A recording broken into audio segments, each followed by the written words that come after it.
Shopping മാളുകൾ വന്നാലും ചാല മാർക്കറ്റിനെ മറികടക്കാൻ ഇതുവരെ ആർക്കും കഴിഞ്ഞിട്ടില്ല. കാരണം ചാല എന്നാൽ തിരുവനന്തപുരത്തുകാർക്ക് ഒരു വികാരം തന്നെയാണ്. ഓണം, ക്രിസ്മസ്, വിഷു എന്താഘോഷവുമായിക്കോട്ടെ, ചാലയിൽ വന്ന സാധനം വാങ്ങാതെ ആരും തൃപ്തരാകില്ല. പഴങ്ങൾ, പച്ചക്കറികൾ തുടങ്ങി സ്വർണം വരെ ഇവിടെ വാങ്ങാൻ പറ്റും. ഇന്ന് ട്രിവാൻഡ്രം വൈബ്സിലൂടെ നമ്മൾ പരിചയപ്പെടുന്നത് ചാല മാർക്കറ്റിന്റെ വിശേഷങ്ങളാണ്. നൂറ്റാണ്ടുകൾ പഴക്കമുണ്ട് തിരുവനന്തപുരത്തെ ചാല മാർക്കറ്റിന്. 18-ാം നൂറ്റാണ്ടിന്റെ അവസാനത്തിൽ തിരുവിതാംകൂർ ദിവാനായിരുന്ന രാജകേശവദാസാണ് ഔദ്യോഗികമായി ചാല സ്ഥാപിക്കുന്നത്. തിരുവിതാംകൂർ രാജ്യത്തിലേക്കുള്ള സാധനങ്ങളുടെ വിതരണത്തിനുള്ള കേന്ദ്ര ബിന്ദുവായി ചാല ബസാർ മാറ്റുക എന്നതായിരുന്നു ഉദ്ദേശം. സമീപത്തെ കിള്ളി, കരമന നദികൾ വഴിയാണ് ചന്തയിലേക്ക് സാധനങ്ങൾ കൊണ്ടുപോയിരുന്നത്. എന്നിരുന്നാലും മതിലകം രേഖകളിൽ കുറഞ്ഞത് 1.5 നൂറ്റാണ്ട് മുമ്പെങ്കിലും പത്മനാഭസ്വാമി ക്ഷേത്രത്തിനടുത്തായി നിലനിന്നിരുന്ന ഒരു വലിയ ചന്തയെ വിശദമായി അല്ലെങ്കിലും വിവരിക്കുന്നുണ്ട്. വ്യാപാരികൾ ഈ മാർക്കറ്റിൽ വ്യാപാരം നടത്താൻ കപ്പലുകളിൽ വന്നിരുന്നതായും പറയുന്നു. ഈസ്റ്റ്ഫോർഡ് സെൻട്രൽ ബസ് സ്റ്റാൻഡിന് എതിർവശത്താണ് ചാല മാർക്കറ്റ് സ്ഥിതി ചെയ്യുന്നത്. അവിടെയാണ് എല്ലാ സിറ്റി ബസ്സുകളും യാത്ര അവസാനിപ്പിക്കുന്നത്. ഗാന്ധി പാർക്കിനും KSRTC ബസ് ഗാരേജിനും ഇടയിലുള്ള ജംഗ്ഷനിലാണ് പ്രധാന കവാടം സ്ഥിതി ചെയ്യുന്നത്.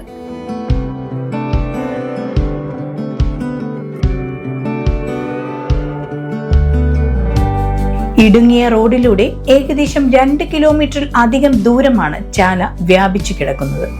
ഇരുവശത്തായി നിരവധി കടകളുമുണ്ട്. പഴങ്ങളും പച്ചക്കറികളും മുതൽ സ്വർണവും വെള്ളിയും വരെ ഇവിടെ ലഭിക്കും.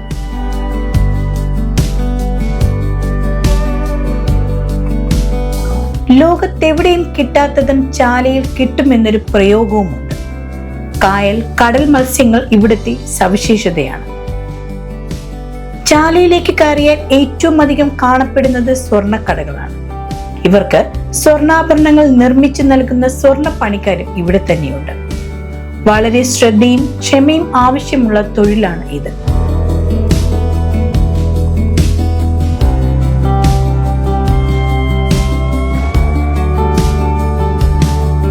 എത്രയൊക്കെ യന്ത്ര സംവിധാനങ്ങൾ വന്നാലും ഇപ്പോഴും മാലകളും മറ്റും ഉണ്ടാക്കാനായി ചെറിയ സ്വർണ്ണ കണ്ണികൾ കൂട്ടിക്കൊരുത്ത് വിളക്കിയെടുത്ത് തന്നെയാണ് ഇവർ അത് ഉണ്ടാക്കുന്നത്. എത്രയോ വർഷങ്ങൾക്ക് മുമ്പേ തന്നെ ഇവരും ചാലയിൽ സ്ഥാനം പിടിച്ചിട്ടുണ്ട്. എൻ്റെ പേര് സുനിയാണ്. ഞാൻ ഇവിടെ ചാലയിൽ സ്വർണ്ണ പണി ചെയ്യണ്. 10-20 വർഷമായി പണി ചെയ്യാൻ തുടങ്ങിയിട്ട്. എല്ലാ പണികളും ചെയ്യുന്നു. കടയുള്ള പണികളൊക്കെയാണ് ചെയ്തുകൊണ്ടിരിക്കുന്നത്. ഇത് കടയിൽ നിന്ന് ഗോൾഡ് നമുക്ക് പണിക്ക് ചെയ്ത് തരും. അത് നമ്മൾ ആൾമാർക്ക് ചെയ്യാൻ ചെയ്ത് കടയൊക്കെ കൊടുക്കും. മറ്റൊന്ന് ചാല ജുമാ മസ്ജിദാണ്. കരിപ്പട്ടിക്കട ജുമാ മസ്ജിദ് എന്നും അറിയപ്പെടുന്നുണ്ട്. 20-ാം നൂറ്റാണ്ടിന്റെ ആദ്യപാദത്തിലാണ് ജുമാ മസ്ജിദ് നിർമ്മിക്കുന്നത്. പിന്നീട് ഈ പള്ളി ജില്ലയിലെ ഏറ്റവും പഴക്കം ചെന്ന പള്ളികളിൽ ഒന്നായി മാറുകയും ചെയ്തു. വർഷങ്ങൾക്ക് മുമ്പ് ആരംഭിച്ച കൈത്തറി കടകളും ഇവിടെയുണ്ട്. വളരെ മാറ്റങ്ങൾ ചാലയിൽ സംഭവിച്ചിട്ടും ഇപ്പോഴും ഈ കടകൾക്കൊന്നും മാറ്റങ്ങൾ സംഭവിച്ചിട്ടില്ല എന്നതാണ് പ്രത്യേകത. ചാലയുടെ വളർച്ച നേരിട്ട് കണ്ടവരാണ് ഇവരും. എൻ്റെ പേര് സുബ്ബാചാരി. അച്ഛൻ്റെ പേരിലാണ് കട നടത്തുന്നത്. അച്ഛൻ്റെ പേര് കസ്തൂരി രംഗയ്യർ എന്നാണ്. ആദ്യം അച്ഛനാണ് നടത്തിക്കൊണ്ടിരുന്നത്. ഞാൻ ഈ ഡിഗ്രി പഠിച്ചിട്ട് ചാർട്ടേഡ് അക്കൗണ്ടൻസി കോഴ്സ് പഠിച്ചുകൊണ്ടിരുന്നപ്പോൾ അച്ഛൻ പെട്ടെന്ന് മരിച്ചു പോയപ്പോഴാണ് എനിക്ക് കണ്ടിന്യൂ ചെയ്യാൻ വന്നത്. ഇല്ലെങ്കിൽ കച്ചവടത്തിന് ആയിരുന്നില്ല എൻ്റെ ആഗ്രഹം. ചാർട്ടേഡ് അക്കൗണ്ടൻ്റ് ആവണം എന്നുള്ള ആയിരുന്നു. പക്ഷേ നമുക്ക് ദൈവം വിധിച്ചത് അങ്ങനെയാണ്. ഇതൊരു 10-75 കൊല്ലം ഇങ്ങനെ പഴക്കം വരുന്ന ഒരു കടയാണ്. പിന്നെ ഈ ഇവിടെ ബജാർ എന്ന് പറഞ്ഞാൽ നമ്മുടെ ഇപ്പോൾ ഇരിക്കുന്ന കട ഇപ്പോഴത്തെ മോഡൽ ഉണ്ടല്ലോ, കടയുടെ മോഡൽ അതേപോലെ ആയിരുന്നു ഇവിടെ എല്ലാ കടകളും. എല്ലാം ഇവിടുത്തെ ഫുൾ കടകളുടെ ഇത് കണ്ടാൽ മതി. പിന്നീടാണ് ഇപ്പം മാറി വന്നിട്ട് ഇപ്പോൾ AC ഇടുന്നത്. പിന്നെ അതുപോലത്തെ പുതിയതായിട്ട് പിന്നെ ഇവിടെ കൂടുതലും ഈ കാളവണ്ടി ഉപയോഗിച്ചാണ് മുമ്പൊക്കെ സാധനങ്ങളൊക്കെ വന്നുകൊണ്ടും പോയിക്കൊണ്ടിരുന്നത്. അപ്പം അതൊക്കെ നിർത്തി. അതേപോലെ ഈ ട്രാൻസ്പോർട്ട് ബസ്സൊക്കെ സിറ്റി സർവീസൊക്കെ ഇവിടെ വന്ന് ഇവിടെ സ്റ്റാഫ് ഉണ്ടായിരുന്നു. ഈ വഴിയാണ് വന്നുകൊണ്ടിരുന്നത് സിറ്റി സർവീസൊക്കെ. ഇതൊക്കെ ഇപ്പം മാറി. ഇപ്പോൾ കംപ്ലീറ്റ് ആയിട്ട് ഈ റൂട്ട് വരുന്നേ ഇല്ലല്ലോ. ഇപ്പോൾ കംപ്ലീറ്റ് മറ്റേ ഹൈവേയിലാക്കി. ഇപ്പോഴത്തെ ഇതേപോലത്തെ ഞാനിപ്പോൾ കാണുന്നില്ലേ, നമ്മുടെ ഇതേപോലെ ആയിരുന്നു എല്ലാ കടകളും. പലവ്യഞ്ജന കടകൾ ഇതേപോലെ പായിട്ടിരിക്കും. അതേപോലെ സാധനങ്ങൾ എടുത്തു കൊടുക്കുന്നത് ഇതാക്കി കംപ്ലീറ്റ് ആയിട്ട് പേപ്പറിലാണ് എടുത്തു കൊടുക്കുന്നത്. ഇപ്പോഴത്തെ പോലെ കവറോ കൂറോ ഒന്നും അല്ല. സാധാരണ നോർമലായിട്ടുള്ള നമ്മൾക്ക് ന്യൂസ് പേപ്പർ വാങ്ങിക്കുന്നില്ലേ, ആ പേപ്പറാണ് ഒഴിഞ്ഞു കൊടുത്തുകൊണ്ടിരുന്നത്. അതേപോലെ നൂലും പ്ലാസ്റ്റിക് നൂലല്ലായിരുന്നു, ചടമ്പ് നൂലാണ്. ചടമ്പ് നൂലാണെങ്കിൽ വേറെ ഒന്നും ഇതാവില്ല, അതായത് ചീഞ്ഞു പോകുന്ന സാധനങ്ങളാണ്. ഇപ്പോഴത്തെ പോലെ വേസ്റ്റിൽ ഇപ്പം എല്ലാം ഈ പ്ലാസ്റ്റിക് യുഗമായി പോയി. ഏത് സാധനമായാലും പ്ലാസ്റ്റിക് ആയിപ്പോയി. മാക്സിമം ഇവിടെ കൈത്തറി ഐറ്റങ്ങളാണ് എല്ലാം. കാട്ടൺ, അതായത് കൈലി, പിന്നെ സെറ്റുമുണ്ട്, ധോത്തി, നേരിയത്, ഇതുപോലെ സാധനങ്ങൾ മാത്രമേ ഉള്ളൂ. കൈത്തറി മാത്രമേ ഉള്ളൂ. ശരിക്കും നമുക്ക് മാക്സിമം 99% പതിവായിട്ട് വരുന്ന ആൾക്കാരാണ്. പുതിയതായിട്ട് വളർന്ന 1% വരുള്ളൂ. ബാക്കി കംപ്ലീറ്റ് 99% പതിവായിട്ട് വരുന്നവരാണ്. വളരെ തിരക്കേറിയതാണ് ചാലയിലെ വൈകുന്നേരങ്ങൾ. നിരവധി നല്ല ഭക്ഷണശാലകളും ഈ പ്രദേശത്തുണ്ട്. 1970 ആരംഭിച്ച മുബാറക് ഹോട്ടൽ ചാലയിലെ ഏറ്റവും പഴക്കം ചെന്ന റെസ്റ്റോറന്റുകളിൽ ഒന്നാണ്. മറ്റൊന്ന് കേദിൽസ് ചിക്കനാണ്. വർഷങ്ങളുടെ പഴക്കമുണ്ട് ഇതിനും. അടുത്ത പറയാനുള്ളത് അമ്പാൽ കാപ്പിക്കടയെ കുറിച്ചാണ്. 1953 ഈ കട ഇവിടെ ആരംഭിക്കുന്നത്. ഇവിടെയുള്ള കാപ്പിക്കുരുക്കൾ പൊടിക്കുന്നതിന്റെ മണം ചാലയിൽ പ്രവേശിക്കുമ്പോൾ തന്നെ നമ്മളെ തേടിയെത്തും. ഇവിടെ വന്നാൽ നമുക്ക് ഇഷ്ടമുള്ള കാപ്പിക്കുരുക്കൾ വാങ്ങി പൊടിച്ചുകൊണ്ട് പോകാൻ സാധിക്കും. സ്കൂൾ തുറക്കുന്നതിന് മുമ്പ് തന്നെ കുട്ടികളുടെ സ്കൂൾ ബാഗുകൾ മുതൽ യൂണിഫോം വരെ ഇവിടെ ലഭിക്കും.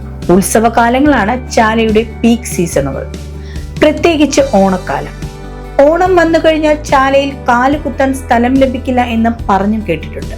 കാരണം ഓണത്തിന്റെ എന്താവശ്യങ്ങൾക്കും എല്ലാവർക്കും ഓടി എത്താനുള്ള ഒരു സ്ഥലം കൂടിയാണ് ചാല. അതിൽ ഏറ്റവും പ്രധാനം പൂക്കൾ തന്നെയാണ്. ഓണത്തിന് പൂക്കളം ഒരുക്കാനുള്ള എല്ലാത്തരം പൂക്കളും ഇവിടെ ലഭിക്കും. ഓണക്കാലത്ത് 10,000 കിലോയിലധികം പൂക്കളാണ് ചാല മാർക്കറ്റിൽ എത്തുന്നതെന്നാണ് പറയപ്പെടുന്നത്. എല്ലാവർക്കും എന്താവശ്യം വന്നാലും ഓടിയെത്തുന്ന ഒരു സ്ഥലം തന്നെയാണ് ചാല.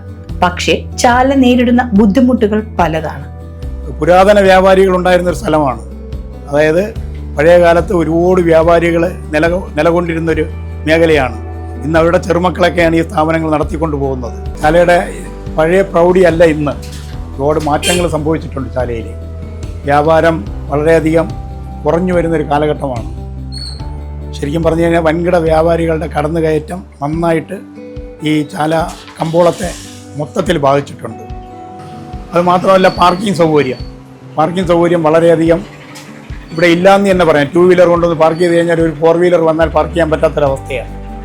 അതൊന്നും ഡിപ്പാർട്ട്മെൻറ്റിലുള്ളവർ ഇവിടെ ശ്രദ്ധിക്കുന്നില്ല എന്നുള്ളതാണ് ചാലയെ സംബന്ധിക്കുന്ന ഏറ്റവും വേദനിപ്പിക്കുന്ന ഒരു അവസ്ഥ. അതുപോലെ തന്നെ മറ്റാൾക്കാർക്ക് സാധനം വാങ്ങാൻ വരുന്നതിനുള്ള മഴ പെയ്തു കഴിഞ്ഞാൽ ചാല ഭയങ്കര ഗതികെട്ട ഒരവസ്ഥയാണ്. അതായത് ഓടകൾ നിറഞ്ഞ് കവിഞ്ഞ് കടകളിൽ വെള്ളം കയറുന്ന ഒരവസ്ഥയിലാണ് ചാല ബസാർ ഇപ്പോൾ നിലകൊള്ളുന്നത്. ഒരുപാട് മാറ്റങ്ങൾ ചാലയിൽ തിരുവനന്തപുരത്തെ ഈ വികസനവുമായി ബന്ധപ്പെട്ട് ഇപ്പോൾ വിഴിഞ്ഞം ഹാർബറൊക്കെ വരുമ്പോഴത്തേക്ക് ഒരുപാട് മാറ്റങ്ങൾ തിരുവനന്തപുരത്ത് വരുമെന്നാണ് നമ്മളെല്ലാം കരുതിയിരുന്നത്. പക്ഷേ അതിൻ്റെ മാറ്റങ്ങളൊന്നും ഇതുവരെയും ഇവിടെ ഒന്നും യാതൊരു തരത്തിലും ബാധിച്ചിട്ടില്ല, യാതൊരു വിധത്തിലും. എന്നാൽ ടാക്സുകളും മറ്റുള്ള കാര്യങ്ങളും കറണ്ട് ബില്ലുകളും വ്യാപാരിക്കുണ്ടാകുന്ന ഭാരിച്ച ചെലവുകളും വളരെയധികം കൂടുതൽ തന്നെയാണ്. വ്യാപാരികളെ കൊണ്ട് താങ്ങാനാവാത്ത കോർപ്പറേഷൻ്റെ ഈ ടാക്സുകൾ സഹിക്കാൻ പറ്റാത്ത രീതിയിൽ ബുദ്ധിമുട്ടുണ്ടാക്കിക്കൊണ്ടിരിക്കുകയാണ്.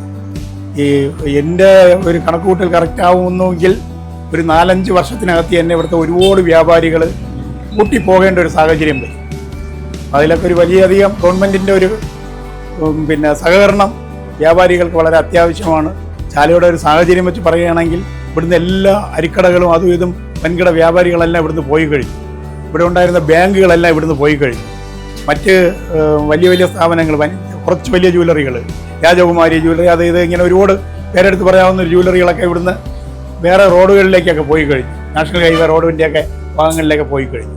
അപ്പോൾ ചാല ഒരു വലിയ ഗതികേടിൽ എത്തിക്കാതെ ഗവൺമെൻറ്റിൻ്റെ ഒരു നല്ല ഒരു സഹകരണം ഇവിടെ വളരെ അത്യാവശ്യമാണ്. ദിനം പ്രതി വളർന്നുകൊണ്ടിരിക്കുന്ന ഒരു മാർക്കറ്റ് തന്നെയാണ് ചാല. ഒരു വീട്ടിലേക്ക് വേണ്ട എല്ലാ വസ്തുക്കളും നമുക്ക് ഇവിടെ വന്നാൽ ലഭിക്കുക തന്നെ ചെയ്യും. അങ്ങനെയുള്ള നൂറ്റാണ്ടുകൾ പഴക്കമുള്ള ചാലയെ സംരക്ഷിക്കുക തന്നെ വേണം. ആ ഉത്തരവാദിത്വം നമ്മൾ എല്ലാവരും ഏറ്റെടുക്കുക തന്നെ ചെയ്യണം.